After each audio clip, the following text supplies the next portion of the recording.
Sa love team, ang favorite ko talaga is yung Jomcar. At saka yung si Beyonce, saka si Ido. Dahil may mga iliban doon sa mga stories, life stories na iba. Na-focus din ako doon sa love teams kasi siyempre iba rin yung impact nila na yung sa love team. Yung kilig na naramdaman ko sa love team nila, hindi ko kasi na-try before. Hello po, Ma'am Jeter. Hello po, magandang umaga. Yan, tanong ko lang po, Ma'am Jeter, kung paano nyo po na kilala ang Kalingap? Sa buhay nyo po, paano nyo po nakilala ang Kalingap? Ito po yung hello po. Ito po yung talagang start yung kwento. Kung paano ko siya nakilala yung Kalingap team. So, nasa abroad po ako noon. Sa UAE, sa Abu Dhabi. That time is, nag-scroll ako ng aking phone. At, siyempre, kailangan ko nang makausap that time. Pero dahil nga pop up doon sa aking notifications na iba sa YouTube, sa Facebook, yung Kalingap. So nag-start siya doon sa programa ni Lola Damiana. So doon ako na-focus, doon nakuha nila yung attention ko hanggang sa nagsubaybay ako. Ang Kalingap team is masasabi kong malaking impact sa akin, malaki ang tulong nila sa akin kahit hindi ko sila nakikita in person, kahit hindi nakakasama in person. Pero dahil sa programa nila, talagang kahit hindi nila kilala o nakikita, yun patunayan ko sa sarili ko na nalilingap nila yung mga taong na nangkailangan ng kalinga. So yun nga. Tulad niyan ay dahil sa programang yon, talaga nabago yung mindset ko na kailangan ko that time ng kausap na talaga sa mga tulad ko nung may pinagdadaanan. Pero nung mapanood ko bawat programa nila, hindi lang nila ako napahanga, na-encourage ako internal, sa mental, spiritual. Dahil nakita ko pa ang Kalingap is kumpleto. Nandun lahat. So, hindi lang ikaw natutulungan in personal, kundi pati sa mental health mo. Sa mental. Spiritual. Dahil bakit? Na-encourage ka nila.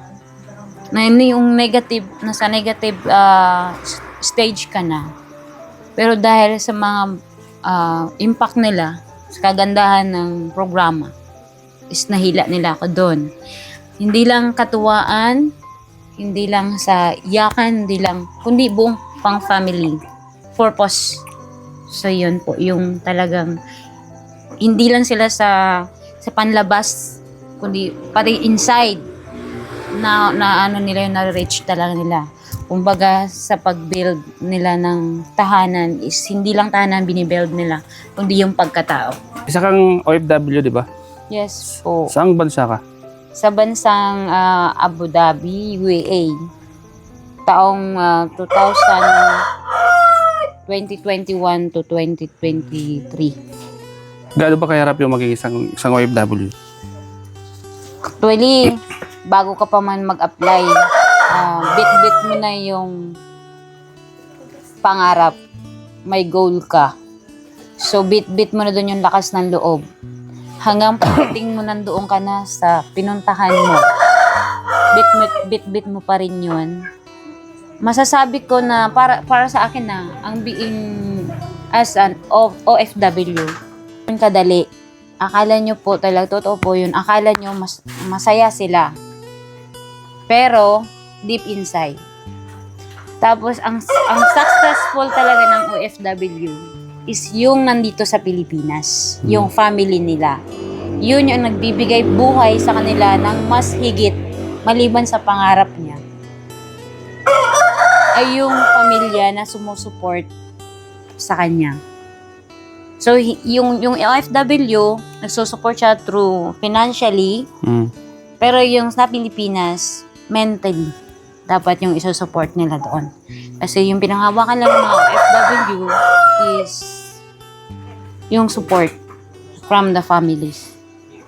So, yun, Ma'am Jeter, paano ka napalapit sa Kalingap at sino-sino yung mga taong naging instrumento nito. At paano mo siya na-approach?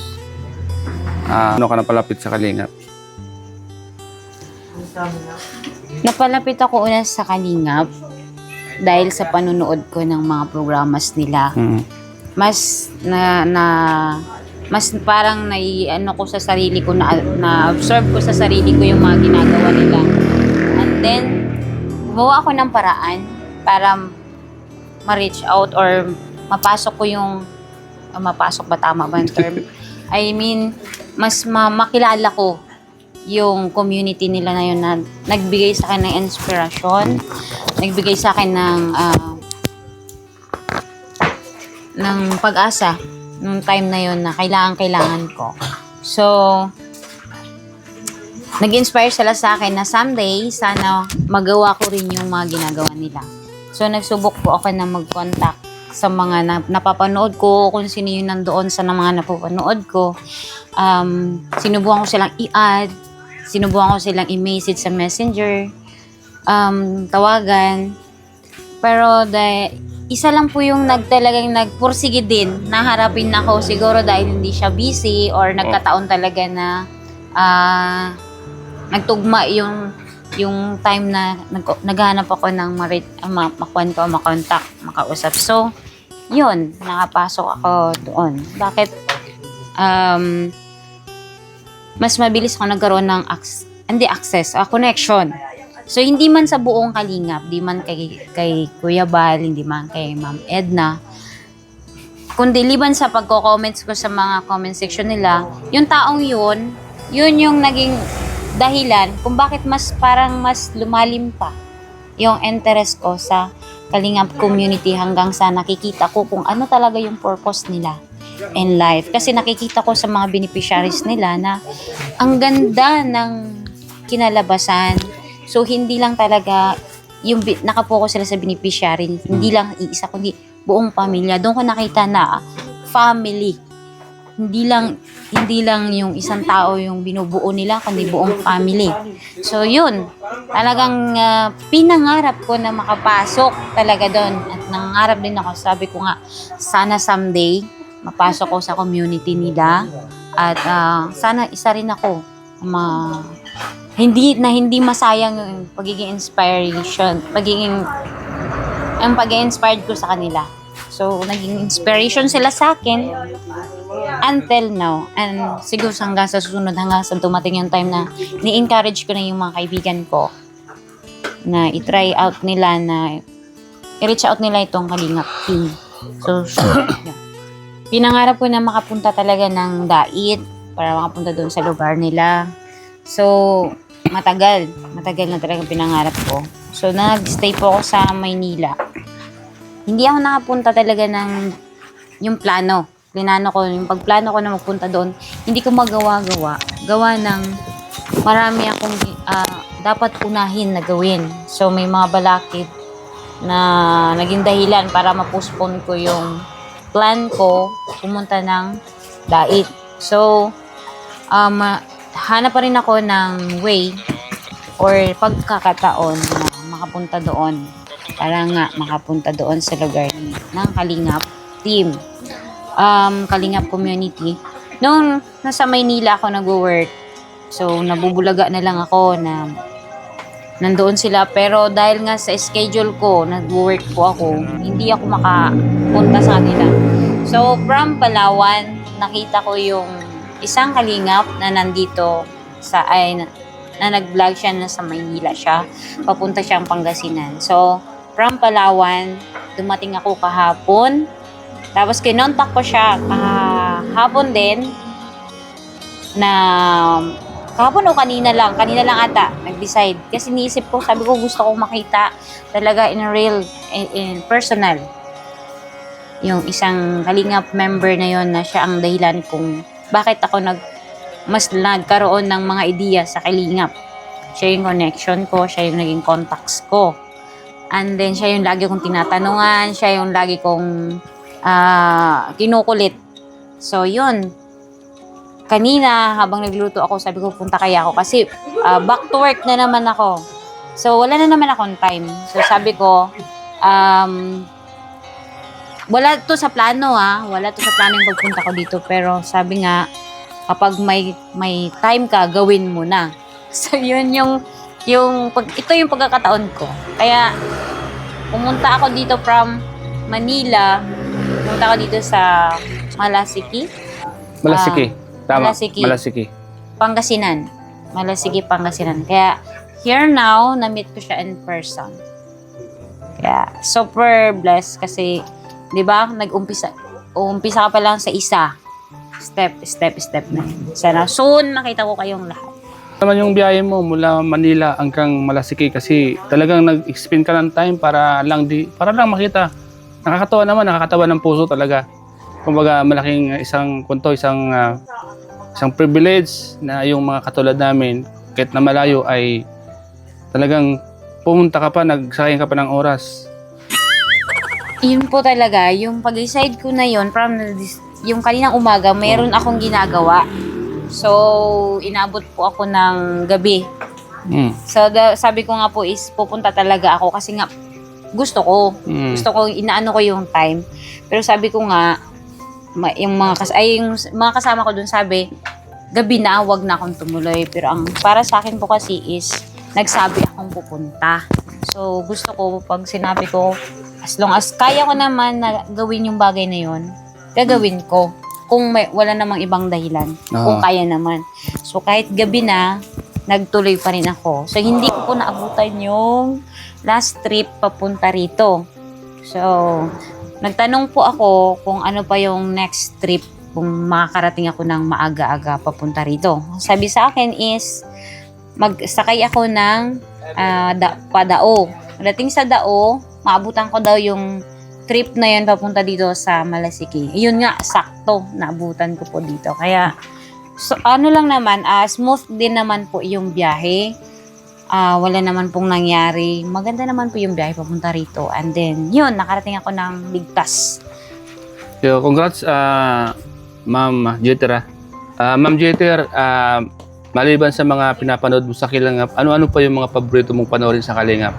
Kasi ngayon marami yung abangan like sa mga love team. Sino-sino yung mga paborito mong love team na inaabangan mo at nakakapagpabago sa buhay mo? Love team. Love team. Sa love team, ang favorite ko talaga is yung si Beyonce sa si Ido. Pero dahil may mga iliban doon sa mga life stories na iba, na-focus din ako doon sa love teams kasi siyempre iba rin yung impact nila na yung sa love teams. So, kahit pa, yun talaga yung parang may bulaklak sila ng kiliti sila ng isip natin kasi sila yung nabibigay sila ng view sa bawat napapanood natin. So, iba talaga yung love teams. So, yun, yung gusto ko sa nila is si Edsy, si Jomcar, shoutout sa Joyan, kay Jovi at sa kay Ryan. Yan, paborito ko yan sila. And then sa D-Rose. Wow, super kilig sila. Ma'am Jeter, ano yung pakiramdam mo tuwing napapanood mo sila? Ano yung nagiging epekto nito sa'yo? Ma'am Jeter, ano yung pakiramdam mo tuwing sila ay napapanood mo? Ano yung impact nito sa'yo? Yung impact sa akin ng love team nila is ang tagal kalimutan Ang hirap maka-move on kapag napanood mo sila. Sabi ko, how much more kung in real life na napapanood ko sila in person. Baka makukurot ko talaga sila. Pero ang sarap nilang panoorin.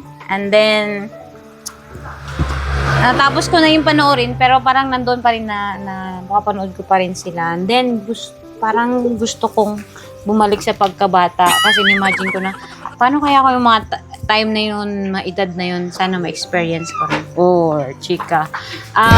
Yun, masarap silang panoorin. Parang nga talaga silang nagbibigay kilig. Yung kilig talaga sa... Ako hindi ako kinilig sa akin, pero pagdating sa kanila, wow, amazing. Sa love team ng Idsay. Ewan ba kung talagang napapatanong talaga or baka totoo na nga siguro kasi pag tumingin sila or nagtitigan sila eye to eye, mababasa mo talaga. Kasi si wow, chika na to ah. Napansin ko si Ido serious siya kay Beyonce. Kasi si Beyonce hindi pa rin nagbago, nandun pa rin yung pagkakaroon niya ng shy. Pero, di ba, konti-unti talagang naano na rin siya, nalilift up na rin siya. So, nadadala siya. So, yun. Sa Jomcar, tuloy lang yung real na yun sila, di ba? Pero, andun pa rin yung hindi sila nagbago. So, nandun pa rin yung nami-maintain nila yung kilig at saka yung kung ano yung dati, normal lang sila gumalaw. So, yun ang nakakaganda sa kanila. So, grabe, ano? Ma'am Jeter, ganun po pala nararamdaman niyo, ano? Ewan ko ba, hindi ko ma-express kung ano yun. Kasi siyempre, tayo, na-overreact tayo. Minsan kasi tayo yung napapanood. Sila hindi natin alam. Pero basta tayo, masaya tayo pag napapanood natin sila. So, grabe po, ano? Ma'am Jeter, grabe po pala yung karanasan niyo, pagdating sa mga ganyan, ano? Talagang bumabalik kayo sa pagkabata niyo, ano? Bakit? Matanong ko lang po, Ma'am Jeter, ilang taon na po ba kayo ngayon? Ako ngayon ay 35 years old na. Ay, so batang-bata pa po pala. Bata pa. So, Pero yung kilig na naramdaman ko sa love team nila, hindi ko kasi yun na-try before. Pero at this time, parang sabi ko, wow, ganun pala yun. grabe, ano?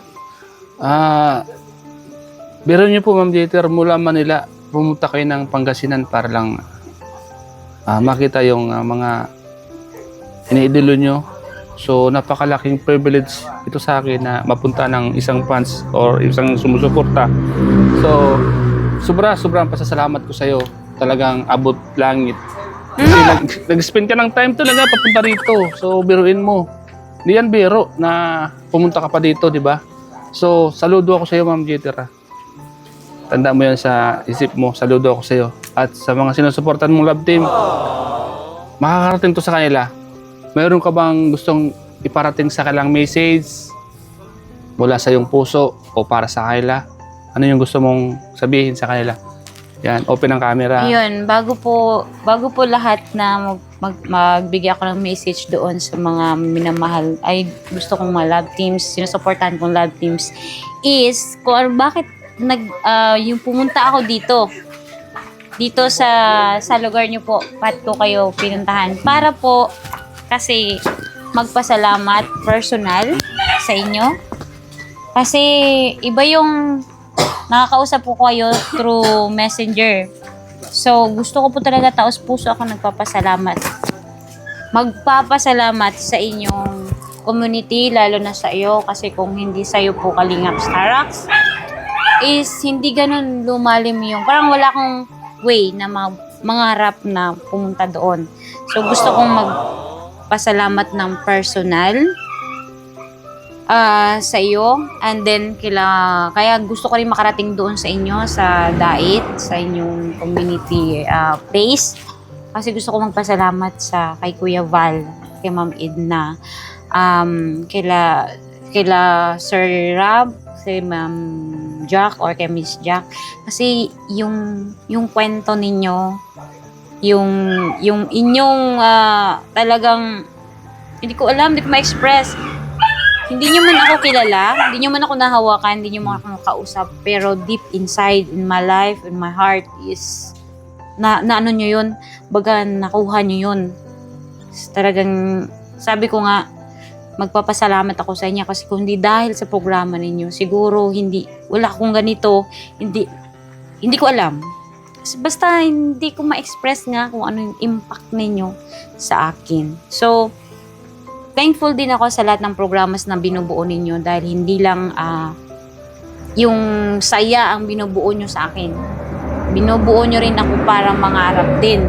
Habang tumutulong kayo sa inyong beneficiary, sa inyong tinutulungan, hindi nyo alam na ako pala ay natutulungan ninyo.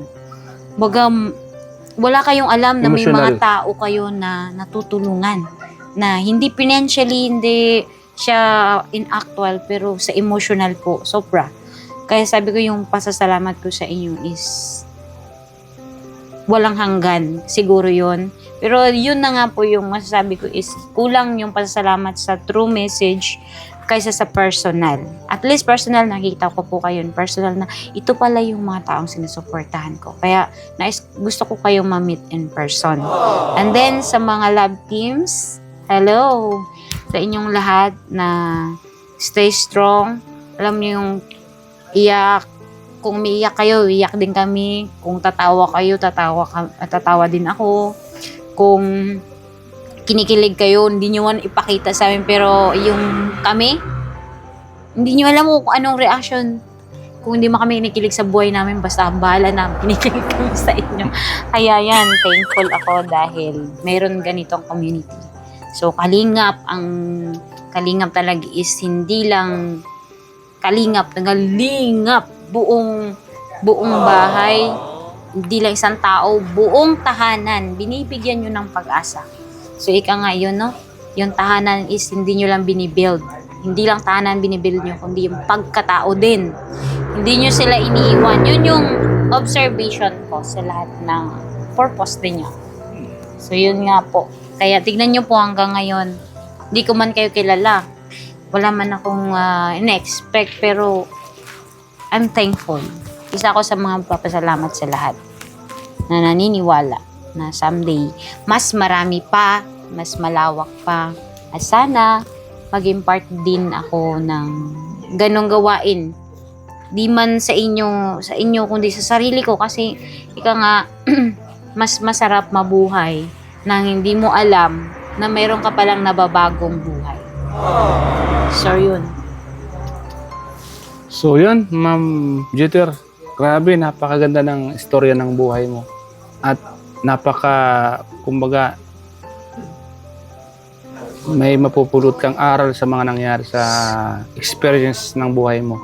So, grabe, salamat sa iyo Opo, maraming salamat din po kasi talaga yung struggles ko in life, kung may kukwento sa kwento, si Kalingap programs, Kalingap community lang talaga yung nakapagpagaan yes, ng kalooban. Pag na yung deep na parang sabi feeling ko hirap labasan, lusutan ng yung sadness nandoon na. Nandiyan kayo. So, yun yung mga positivities yung ibinigay nyo sa akin. So, naging pinanghawakan ko yun. So, Ma'am Dieter, sa lahat ng mga sinabi mo, sobra din ako nagpapasalamat dahil may mga tao pala na katulad nyo na napapasaya namin sa daming problema nyo pag napapanood nyo kami. So, medyo may nababago sa buhay nyo. Kaya sobra din po kami nagpapasalamat. Di akala namin yung mga ginagawa namin simple lang, pero may mga tao pala na nakaka-appreciate nito. So, kayo ngayon. Kaya maraming salamat ha. Hindi ba po siya na-appreciate kayo? Yung baga na ipapasa ninyo yung goal nyo nang hindi nyo alam sa ibang tao. Baga yung goal ninyo na tumulong, maglingap, hindi nyo namamalayan na yung ginagawa nyo yun, mayroon palang tao na bigla na lang na ma-inspire. Ganon din yung panapangarap nila. Mm-hmm. Kumbaga, hindi lang talaga personal na yun, dun sa nakikita. Kumbaga, sa ibang na pinapanood lang kayo pero nangangarap na sila na sana someday maging ganon din ako sa kanila. So, yun. So, yun. Diba? Sabi nga, walang imposible basta magtiyaga lang. Malay natin. Saka yun nga, yung binigay sa atin ng pagkakataon, bakit natin sasayangin? As long as we can, as long as na mayroon pa tayong chance, why? Bakit natin na hayaan yun? Basta masaya tayo sa sarili, masaya natin gawin. Hindi natin hiningi yung kapalit. Masaya yun. Alam niyo po yung gumawa ka ng bagay, nagbigay ka ng isang bagay na hindi ka humingi ng kapalit, kahit na wala ka, yung taong binigyan mo o tinulungan mo, pag na-appreciate po yun talaga. Hindi man niya ma-appreciate, pero yung iba ma-appreciate nila. Magagawa nila yun, yung ginagawa mo. So parang isa yung naipapasa mo yung iyong ginagawa or yung kaugalian na inaakto mo, na ginagawa mo. So yun, 'di ba? Parang naiwan, mawala man tayo, pag nagawa tayo ng mabuti, mayroong gagawa na katulad mo. So parang nandun ka pa rin. Nagpapatuloy yung cycle. Duplicate. Ano? Yes. Duplicate. Tapos lumalawak. Dati po, ilan lang kayo nakikita ko. Pero ngayon, Dami na. ang dami na. na. Sabi ko, wow. Sabi ko, ang ganda. Dami na Sobra. Lalo na yung nagkaroon na kayo ng yung nabuo yung church. Oo. Diba? Ganda ng kwan eh. Ang ganda ng community ng Kalingap. Sobra. Nakaka-bless. Hindi lang kayo nag-focus sa tulong na kayo ng tulog, naayos nyo yung buhay ng tao, kundi naayos nyo sa spiritually. Spiritually. Na Andun yung, talagang na-open up sila. Pag kwan sa Diyos, paglapit. Yes. Lapit sa Diyos. Talagang mababago talaga. Hindi lang yun kuro-kuro, hindi lang bahala na, pero nandoon yun. Sabi nga, para sa akin tinaniman ako ng mabuting binhi. Matakpan man yun, tutubo pa rin. Kasi mabuti yung itinanim mo. Yes. Matakpan man yung binhi na yun ng malalim, maiwukay man siya ilalim, pero tutubo pa rin siya sa bandang huli. So yun, Ma'am Jeter, sobrang nagpapasalamat ako sa iyo. At I hope na lahat ng pangarap mo sa buhay ay matupad mo. Hopefully. I hope na lahat ng mga plano mo this year, 2026, ay lahat yun matupad mo, no? Yes. Yan. Manifesting na matupad. Tapos, ayun nga. Siyempre, yung pangarap ko na sana maging katulad din ako ninyo someday. Kaya, sinisikap ko na maging successful din. Not totally successful, but sabi nga, magkaroon tayo ng pagkakataon, bakit hindi natin gawin. Kahit walang-wala tayo, pwede natin gawin yun. Walang imposible. Pag gusto, may paraan. Yes.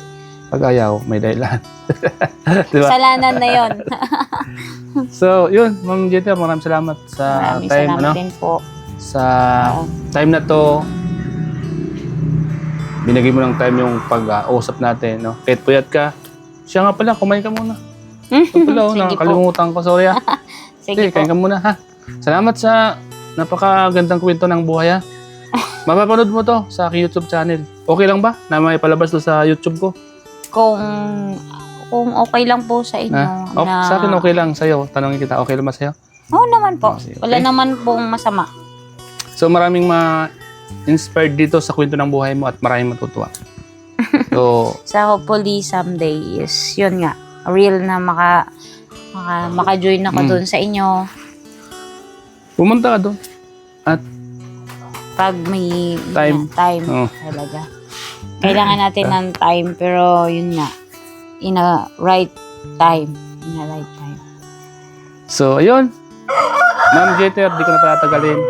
Thank Once you again, po. maraming salamat sa time. Thank you po. So yan po mga kalingap, maraming salamat po sa inyo lahat sa panonood niyo po. Please like and share po.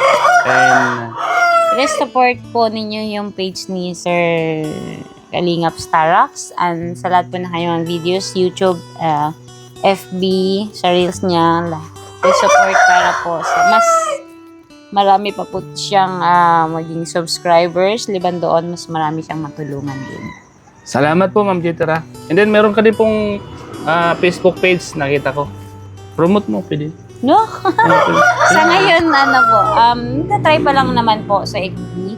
Pero siguro sa na lang.